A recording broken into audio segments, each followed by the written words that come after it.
कल्पना कीजिए, एक सुनसान रात है, चारों ओर नीरवता पसरी हुई है।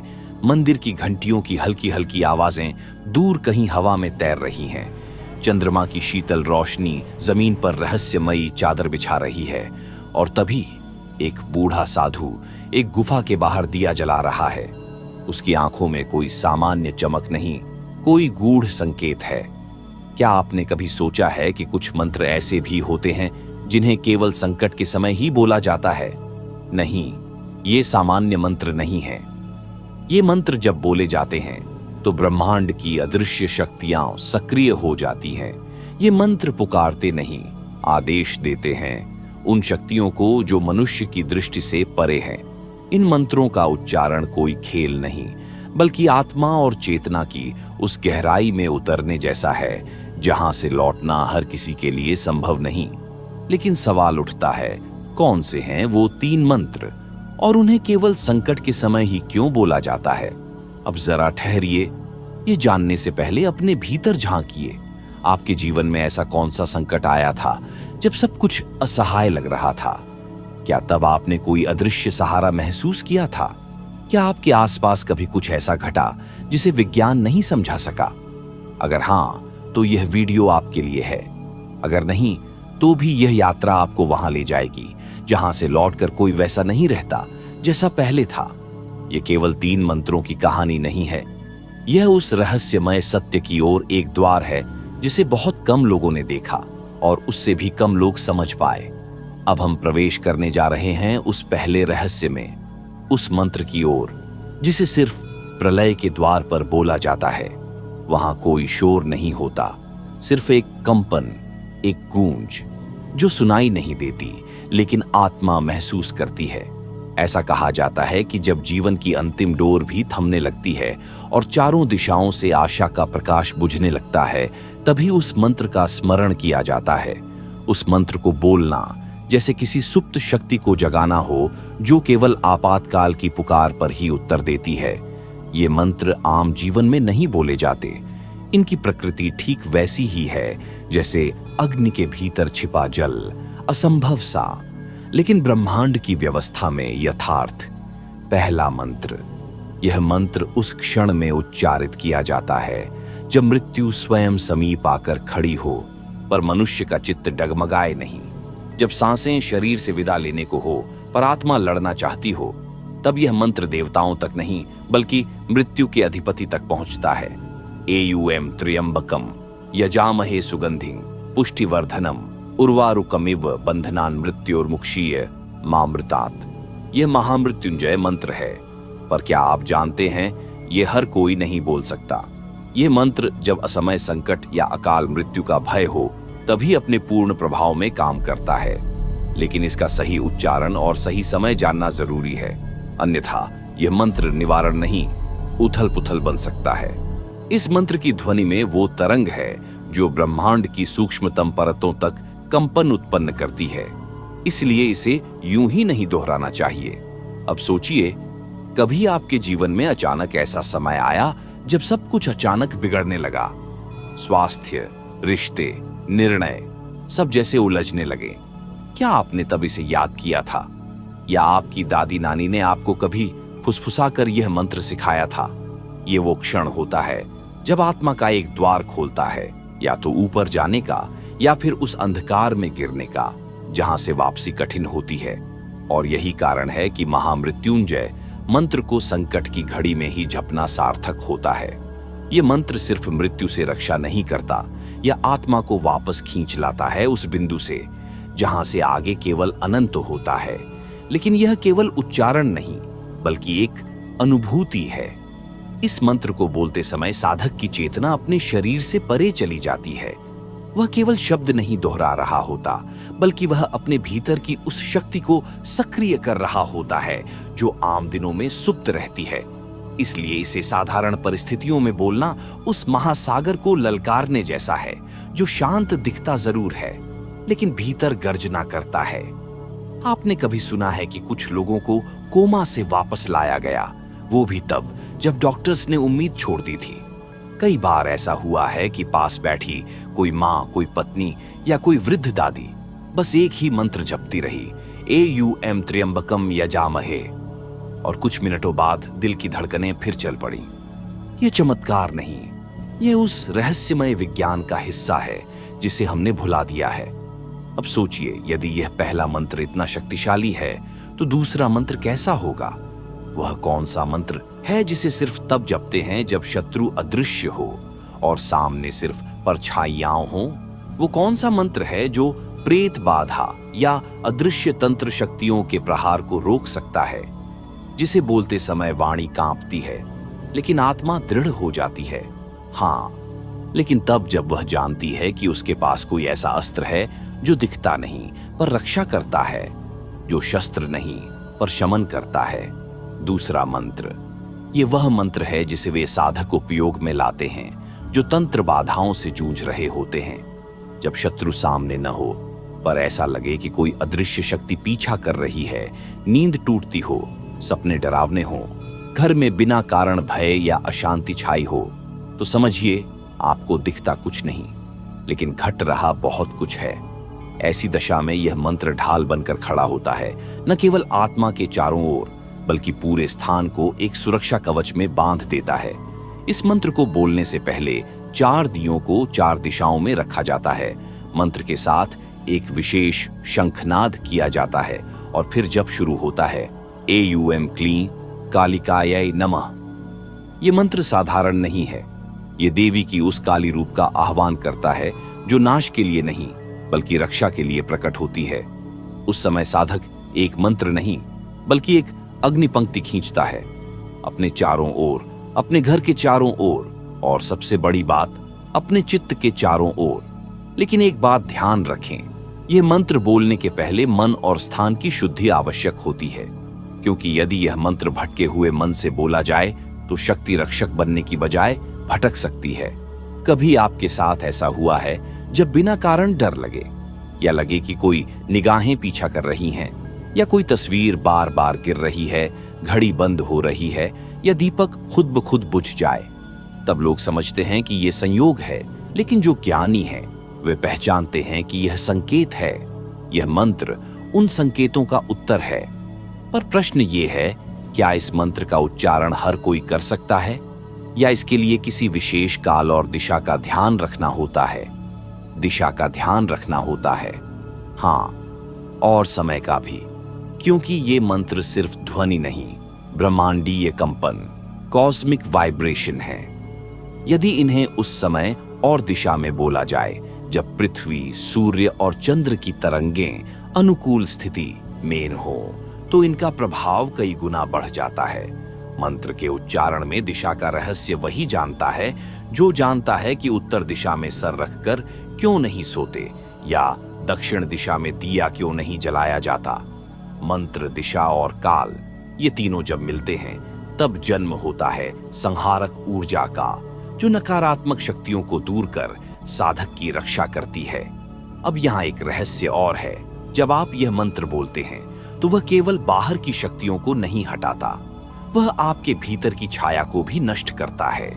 अब सोचिए, अगर आप स्वयं अंदर से भयभीत हैं तो बाहर की कोई शक्ति आपका भला कैसे कर सकती है? इसलिए यह मंत्र सबसे पहले आपके अंतर्मन की गांठों को खोलता है, आपके भीतर के डर को जलाता है। और यह तभी संभव है जब आप उसका उच्चारण पूरी भावना से करें, श्रद्धा से करें और मौन के भीतर से करें। कभी आप किसी बहुत गहरे डर में रहे हैं, ऐसा डर जो शब्दों से नहीं कह सकते, तो याद रखिए यह मंत्र उस अनकहे डर का उत्तर है।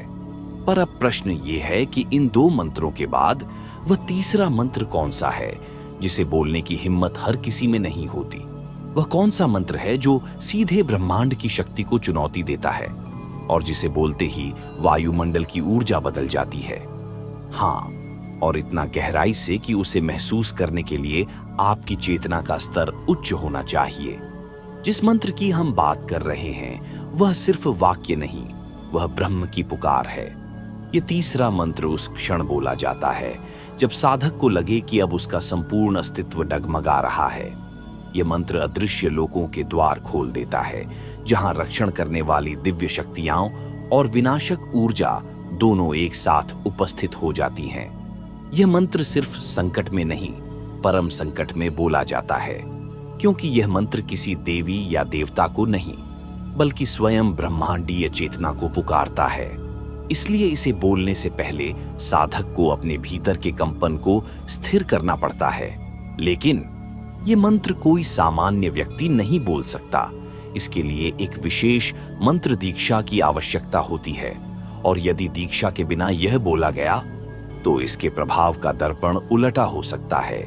अब सोचिए, ऐसा क्या है इस तीसरे मंत्र में जिसे बोलते ही चारों दिशाओं में अदृश्य कंपन फैल जाते हैं, जिसे सुनकर कुछ आत्माएं प्रसन्न हो जाती हैं तो कुछ अशांत होकर प्रतिशोध की ओर बढ़ जाती हैं। इस मंत्र को जानना एक दरवाजा खोलने जैसा है, जिसके पार केवल प्रकाश नहीं बल्कि अंधकार का सच भी छुपा होता है।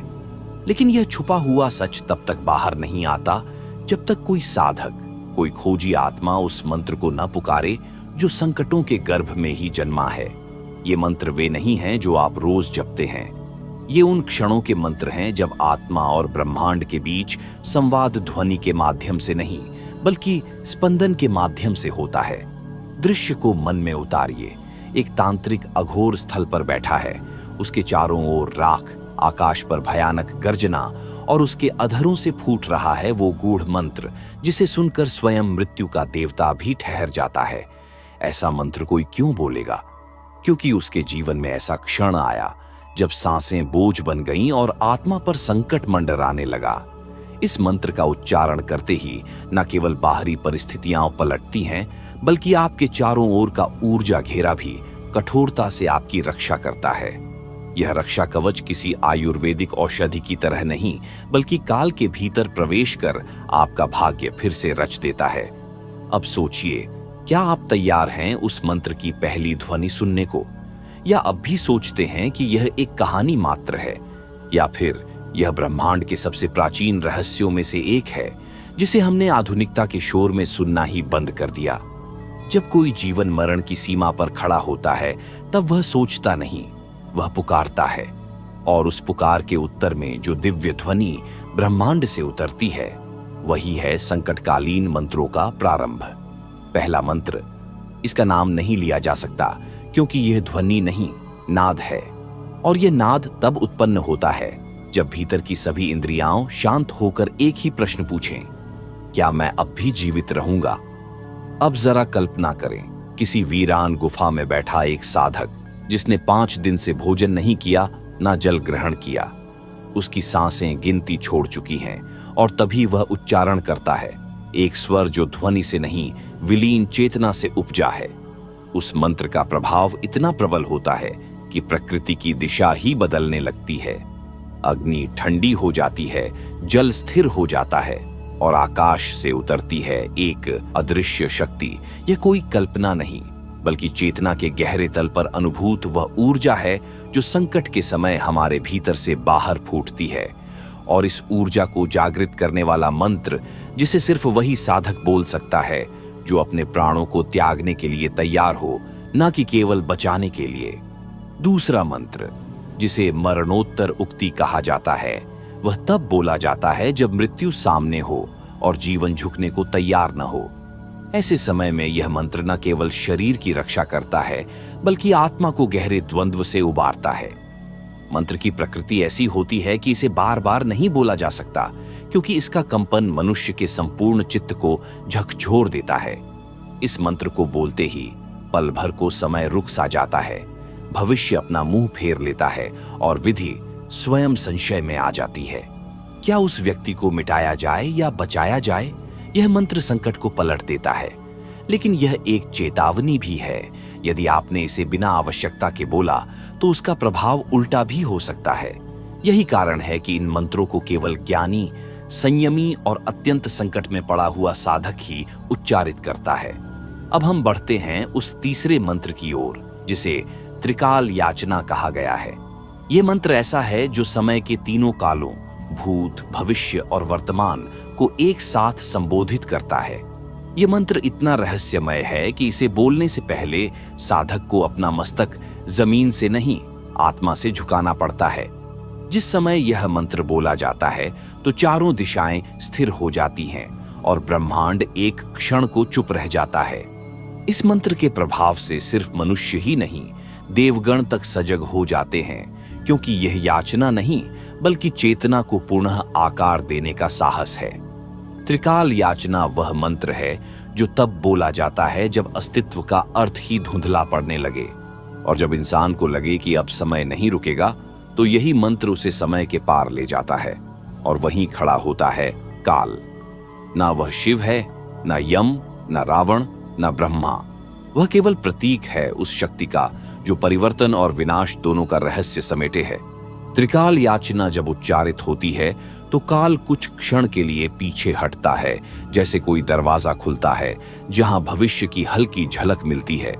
लेकिन सावधान, यह मंत्र केवल संकट के उस क्षण में बोला जाता है जब इंसान की आत्मा डर को पार कर सत्य के दर्शन के लिए तैयार हो जाती है। अगर साधक तैयार न हो तो यह मंत्र स्वयं उसी पर उल्टा प्रभाव भी डाल सकता है। अब जरा ठहरिए और ध्यान से सोचिए। ये मंत्र प्रकट होते हैं तब जब समय की गति रुक सी जाती है, जब एक साधक के चारों ओर संकट की छाया मंडराने लगती है और हर सांस में डर की नमी भरने लगती है। तभी एक आह्वान उठता है अंतरात्मा से, जो इन 3 दुर्लभ, गुप्त और अद्भुत मंत्रों को जगा देता है। पहला मंत्र, उसे बोलना मात्र ही चेतना के चारों ओर एक ऊर्जा कवच बना देता है। यह मंत्र किसी ग्रंथ में नहीं लिखा गया, यह वंश परंपरा से, गुरु से शिष्य तक केवल संकट में सौंपा जाता है। इसका उच्चारण करते ही भूत, बाधा, तंत्र और अपशगुन की छाया तुरंत विलीन हो जाती है। लेकिन तभी एक चेतावनी भी मिलती है।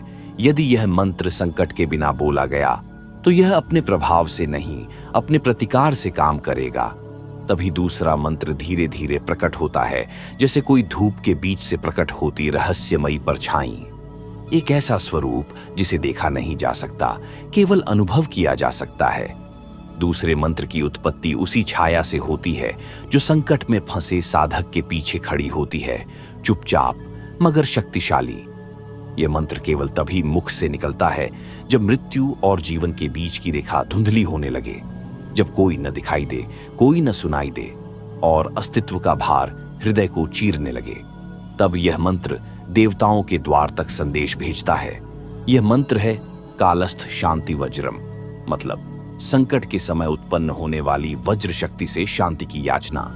यह मंत्र उच्चारण के साथ मन को अविचल कर देता है, ना भय रह जाता है, ना मोह। लेकिन इसे बोलने वाला उस क्षण में स्वयं को पूरी तरह त्यागना सीख चुका होता है, और जब वह साधक अपनी चेतना को छोड़कर सिर्फ एक स्पंदन मात्र बन जाता है, तब तीसरा मंत्र उसके चारों ओर स्वयं गूंजता है।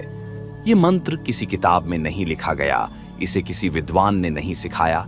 यह मंत्र स्वयं ब्रह्मांड ने रचा है उन क्षणों के लिए जब मनुष्य देवत्व की दहलीज पर पहुंचता है।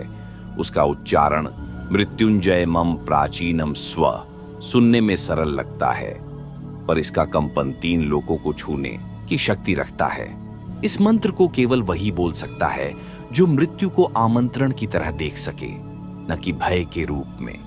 जब यह मंत्र किसी गहरे संकट में बोला जाता है तो आसपास की ऊर्जा एकाएक बदलने लगती है, हवा भारी हो जाती है और एक अदृश्य शक्ति आपके चारों ओर परिक्रमा करने लगती है। हर बार जब कोई इस मंत्र को बोलता है तो ब्रह्मांड में कोई एक दरवाजा खुलता है, जहां या तो समाधान छिपा होता है या आपका अंतिम परीक्षण। ये 2 शब्द जितने रहस्यमय हैं, उतनी ही गूढ़ उनकी प्रकृति है, क्योंकि यह वह क्षण होता है जब व्यक्ति सिर्फ एक देह नहीं बल्कि ऊर्जा बन चुका होता है। यह वह समय है जब सामने 3 मार्ग खुलते हैं, ध्यान का, विनाश का और मोक्ष का। मंत्र सिर्फ ध्वनि नहीं होते, वे चेतना के स्पर्श बिंदु होते हैं। जिस प्रकार वज्र एक चट्टान को भी भेद सकता है, उसी प्रकार ये संकट मंत्र मनुष्य के अंदर छुपे तमस को चीर सकते हैं। परंतु इन मंत्रों को जपना एक आम साधक के लिए नहीं, बल्कि उस आत्मा के लिए है जो पहले ही जीवन मृत्यु के पार जा चुकी हो। यहाँ एक बात ध्यान देने योग्य है, इन मंत्रों का प्रभाव तभी होता है जब उन्हें उस गहराई से बोला जाए जहां सांसें नहीं बल्कि आत्मा कांपती है, क्योंकि ये तीनों मंत्र सिर्फ ध्वनि नहीं है, ये 3 मार्ग हैं। इनमें से हर एक मंत्र संकट के अलग स्तर पर बोला जाता है। इनका उच्चारण तब नहीं होता जब भय सताता है, बल्कि तब होता है जब मन पूरी तरह से शून्य में डूब चुका होता है। यह शून्यता कोई साधारण रिक्तता नहीं, बल्कि ब्रह्मांडीय मौन होता है, जहां हर शब्द एक स्पंदन बनकर प्रकृति के नियमों को हिलाने लगता है। पहला मंत्र यह तब बोला जाता है जब मनुष्य किसी अदृश्य शक्ति से घिरा हो, जब चिकित्सा असफल हो चुकी हो और केवल दिव्य हस्तक्षेप की आवश्यकता हो। यह मंत्र किसी किताब में नहीं मिलता, बल्कि उसे गुरु की कृपा से सुनने और फिर साधने की अनुमति मिलती है। यह मंत्र आत्मा को उसके पूर्व जन्मों की रक्षात्मक ऊर्जा से जोड़ता है। जब यह मंत्र जपा जाता है तो आसपास का वातावरण अचानक स्थिर हो जाता है, जैसे कोई शक्ति आकर चेतना के द्वार पर खड़ी हो गई हो।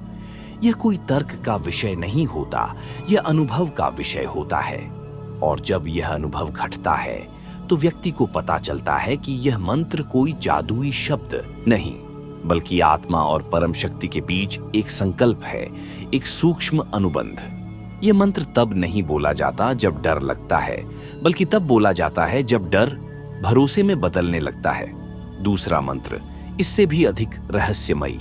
यह मंत्र तब बोला जाता है जब कोई व्यक्ति जीवन और मृत्यु के बीच अटका हो और आत्मा दो दुनियाओं के बीच झूल रही हो। ऐसे समय में यह मंत्र आत्मा को मार्ग दिखाता है, या तो वापसी का या फिर अंतिम यात्रा का। यह कोई सामान्य स्थिति नहीं होती। घर के अंदर दिए बुझने लगते हैं, कुत्ते रोने लगते हैं, घड़ी रुक जाती है और तभी किसी अनुभवी साधक द्वारा यह मंत्र धीरे से कान में फूंका जाता है और फिर कुछ ऐसा घटता है जिसे शब्दों में नहीं कहा जा सकता, बस अनुभव किया जा सकता है। लेकिन यही वह क्षण होता है जहां चेतना अपने सबसे रहस्यमय रूप में प्रवेश करती है। यह मंत्र जो केवल एक बार बोला जाता है, कभी वापस नहीं लिया जा सकता। इसलिए इसे बोलने से पहले साधक 3 बार अपनी आत्मा से पूछता है, क्या तू तैयार है? इस मंत्र की ध्वनि किसी भीतरी द्वार को खोल देती है, एक ऐसा द्वार जिसे सामान्य नेत्र देख नहीं सकते। और तब जिसे आपने खोया था वो अचानक एक संकेत देने लगता है। मंत्र के कंपन से या तो कोई चला जाता है या कोई रुक जाता है। यह मंत्र प्रायः उस समय प्रयोग किया जाता है जब घर में कोई ऐसा संकट हो जहां डॉक्टर, पुजारी, तांत्रिक सभी हार मान चुके हों। यह अंतिम उपाय होता है और यदि यह भी निष्फल हो जाए तो समझो भाग्य ने स्वयं मुंह मोड़ लिया है। यहाँ एक बात बताई जाती है जो केवल गुरुओं से गुरुओं को दी जाती है। मंत्र का उच्चारण मात्र नहीं, उसका समय भी तय होता है, क्योंकि ब्रह्मांड के कुछ क्षण मंत्रों को जीवंत कर देते हैं, जैसे अमावस्या की रात या संधिकाल की गहराई। संधिकाल वह क्षण जब दिन और रात एक दूसरे को स्पर्श करते हैं, जब सूक्ष्म और स्थूल के बीच की दीवार सबसे पतली हो जाती है। यह वही समय होता है जब मंत्र अपने पूर्ण प्रभाव में जागृत होते हैं। अब कल्पना कीजिए, आप अकेले हैं, दीपक की लौ स्थिर है, सामने जल रहा है एक चक्रव्यूह, हाँ, मंत्रों का चक्रव्यूह, और अचानक हवा में एक कंपन महसूस होता है। यह कंपन आपको भीतर से छूता है, मानो किसी ने आत्मा के पटल पर दस्तक दी हो। उस क्षण यदि आपने दूसरे मंत्र का उच्चारण कर दिया तो एक नई स्थिति उत्पन्न हो जाती है। यह मंत्र बहुत कम लोगों को झात है और इसे केवल एक बार जीवन में किसी मृतप्राय स्थिति में ही जपा जाता है। इस मंत्र की ध्वनि इतनी सूक्ष्म होती है कि इसे सुनने के लिए भीतर के श्रवण चक्रों को जागृत करना पड़ता है। इसका प्रभाव दिखता नहीं, बल्कि घटित होता है। जिस क्षण यह सूक्ष्म कंपन अंतरिक्ष को स्पर्श करता है, उसी क्षण एक अदृश्य रेखा खिंच जाती है आपके और उस ऊर्जा के बीच, जो न तो दिखाई देती है और न ही समझाई जाती है। अब आप सोचिए, कैसी होगी वह स्थिति जहां शब्द से पहले कंपन हो और कंपन से पहले इच्छा। वहीं से प्रकट होता है तीसरा मंत्र। यह मंत्र केवल तब जागता है जब व्यक्ति के भीतर त्रिकाल बोध जागृत हो जाए, यानी न सिर्फ वर्तमान संकट का समाधान, बल्कि अतीत की गांठें और भविष्य के संकेत भी इस मंत्र से प्रभावित हो सकते हैं। एक प्राचीन आर्षि ने कहा था, यदि यह मंत्र बिना योग्यताओं के जपा जाए तो वह साधक के ही जीवन चक्र को उलझा सकता है। इसलिए इसे बोलने से पहले मौन साधना, ध्यान और अंतरात्मा की परीक्षा अनिवार्य मानी गई है, क्योंकि यह कोई साधारण मंत्र नहीं बल्कि एक ऐसा ज्वालामुखी है जो भीतर सोया पड़ा होता है और जागने पर कर्म के बंद दरवाजे खोल देता है। अब सोचिए, यदि आपने वह द्वार खोला लेकिन आप उसके लिए तैयार नहीं थे तो क्या होगा? आप उस उफनते प्रवाह में बह जाएंगे जहां न दिशा होगी न सहारा। इस मंत्र से पहले 3 चिन्हों का आना आवश्यक है। पहला, निरंतर एक ही स्वप्न का दोहराव। दूसरा, शरीर के मध्य भाग में रहस्यमयी कंपन। तीसरा, समय का अचानक धीमा या तेज महसूस होना।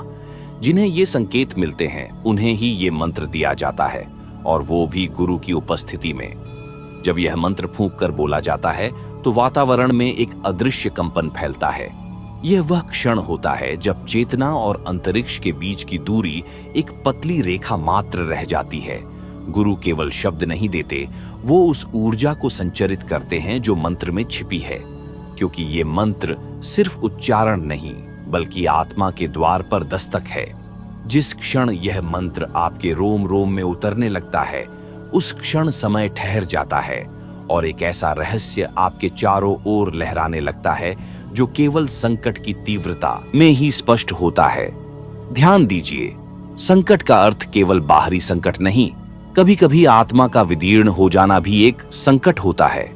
इन मंत्रों की प्रकृति ऐसी है कि ये तभी क्रियाशील होते हैं जब हृदय पूर्णतः समर्पित हो, मन बिल्कुल मौन हो और अंतरतम विकल हो।